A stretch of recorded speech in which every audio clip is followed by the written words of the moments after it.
I think I wanted to kind of like I was hyped, so I wanted to kind of like share that with the crowd and obviously also try to take in their energy. It's nearly already. Belinda Bencic sends us into a third. Kagulat World.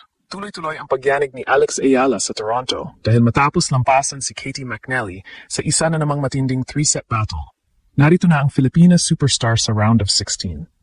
At ngayon, si Belinda Bencic naman, Olympic singles gold medalist, dating world number 4 at dating champion sa Toronto, ang kailangang humanap ng paraan para pigilan ang pinakamainit na Alex na nakita natin.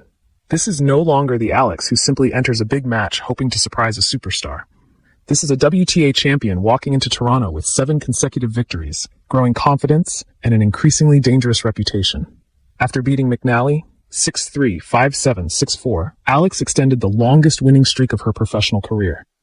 The message to the rest of the draw is becoming impossible to ignore. Alex is not here just to compete. She is here to keep winning. At mas lalong nagiging interesting ang sitwasyon dahil si Bencic ay galing sa napakahabang 3-hour and 24-minute battle kontra Taylor Townsend. Samantalang si Alex, kahit dumaan din sa matinding laban, ay patuloy na nakahanap ng paraan para makaligtas, bumangon at manalo. Yan ang klase ng momentum na ayaw mong makaharap sa kabilang side ng net. Belinda Bencic has the Olympic gold medal and the experience, but Alex has something terrifyingly powerful right now. Momentum, confidence, a roaring Filipino crowd, and the belief that no name on the other side of the net is too big anymore. Olympic champion ang susunod? Sige. Dahil sa takbo ng laro ni Alex ngayon, pakaisa namang malaking pangalan na mapabilang sa kanyang listahan. Dumating na tayo sa punto na kapag sinabi yung Alexandra Ayala versus Belinda Bencic, hindi na dapat unang pumapasok sa isip natin ang tanong na, may chance ba si Alex? Ang mas magandang tanong ngayon ay, handa ba si Belinda Bencic sa klase ng Alex na paparating sa kanya? Dahil ibang player na talaga ang Filipina superstar ngayon. Hindi lamang mas malakas ang laro, mas malakas na rin ang kanyang paniniwala na kaya niyang tumayo sa harap ng pinakamalalaking pangalan sa women's tennis. Belinda Bencic has an incredible resume. She is an Olympic singles gold medalist, a former world number 4, and a past champion in Toronto. She has played against the biggest stars in the sport and won some of the biggest matches of her career on major stages. But none of those accomplishments will automatically protect her when Alex steps across the net. Medals do not win the next point. Past trophies do not win the next rally. And reputations cannot stop a player who is entering the match with complete belief. At yan ngayon ang pinakamalaking weapon ni Alex. Hindi siya nadadala sa pangalan. Tingnan lamang natin ang mga pinagdaanan niya nitong nakaraang stretch. Zheng Qinwen, Leylah Fernandez, Elina Svitolina, Naomi Osaka, Jessica Pegula. Sunod-sunod na established names, world-class opponents at players na sanay sa malaking stage. Ngunit sa halip na umurong si Alex, lalo siyang tumapang. Alex has already crossed one of the hardest psychological barriers for a rising player. She now knows she can beat elite opponents. Once a player develops that belief, everything changes. You begin taking the ball earlier. You trust your shots on breakpoints. You stop hoping your opponent misses and start forcing the opponent to miss. That is the evolution we are seeing from Alexandra. At huwag nating kalimutan kung saan siya nanggaling bago dumating sa Toronto. Galing si Alex sa Washington kung saan ginawa niya ang pinakamalaking breakthrough ng kanyang career, ang kanyang unang WTA Tour Level Singles Championship. At hindi basta nakalusot lamang sa tournament. Tumayo siya sa harap ng malalaking pangalan, nakipagsabayan at sa huli ay siya ang may hawak ng trophy. That championship matters enormously in a matchup like this. Before winning a title, you wonder whether you can finish the job. After winning one, you know you can. Alex now carries the confidence of somebody who has already stood under championship pressure and delivered. Bencic may have far more experience, but Alex is arriving with the freshness of someone discovering just how high her ceiling can go. At pagkatapos ng Washington, hindi naman huminto ang makina. Dumating sa Toronto at patuloy na nanalo.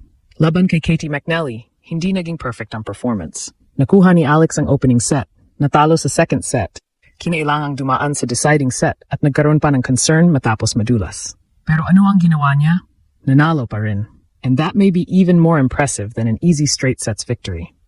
Champions are not measured only by how dominant they look when everything is working. They are measured by what they do when the match becomes uncomfortable.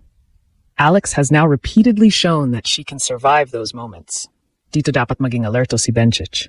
Dahil kung ang isang player ay confidence lamang ang sandata, maari mo pa siyang guluhin. Pero kapag ang confidence ay sinamahan na ng proof, sunod-sunod na panalo, championship, victories against established stars, ibang usapan na yon. Meanwhile, Bencic had to spend 3 hours and 24 minutes fighting Taylor Townsend just to secure her place in this round of 16.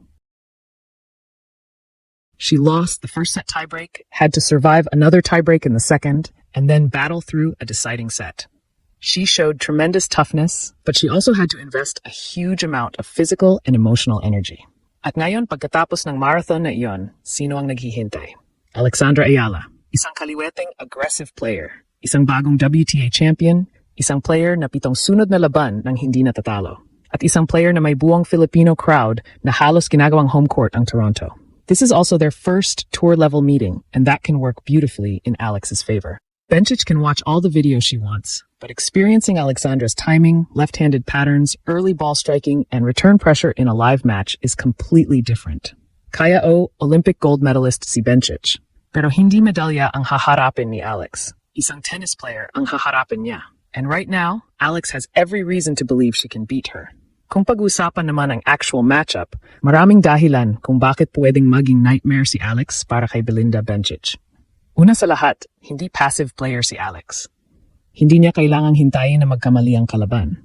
Kapag nakakuha siya ng pagkakataong umatake, kaya niyang kunin ang bola ng maaga, baguhin ang direction, at alisin ang oras sa kanyang opponent. And that is particularly important against Bencic because the Swiss star loves doing exactly the same thing. Bencic thrives when she can stand near the baseline, redirect pace, and control the geometry of the rally.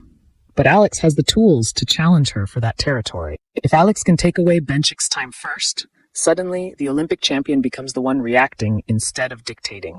At nandiyan pa ang left-handed advantage ni Alex. Kapag gumagana ang serve niya, pwede niyang hilahin palabas si Bencic at buksan ang kabilang bahagi ng court. Kapag nagkaroon ng short return, pwedeng agad umatake si Alex. Hindi kinakailangang puro winners. Ang kailangan ay paulit-ulit niyang ilagay si Bencic sa uncomfortable positions. But perhaps the most dangerous part of Alex's game right now is her return. Alex has shown throughout the season that she can punish vulnerable second serves. That means Bencic cannot simply expect comfortable service games. Every second serve could become an invitation for Alexandra to step inside the court and immediately put pressure on the first ball. At kung mapahaba naman ang laban, mas lalong magiging interesting. Parehong galing sa mahahabang matches ang dalawa, pero si Bencic ang nagmula sa 3-hour and 24-minute marathon. Kapag umabot ito sa third set at nagsimula ng bumigat ang mga paa, pwedeng maging napahalagang factor ng freshness, adrenaline, at crowd support. And that crowd could become a weapon for Alex. Toronto has already heard the Filipino fans explode for Alexandra.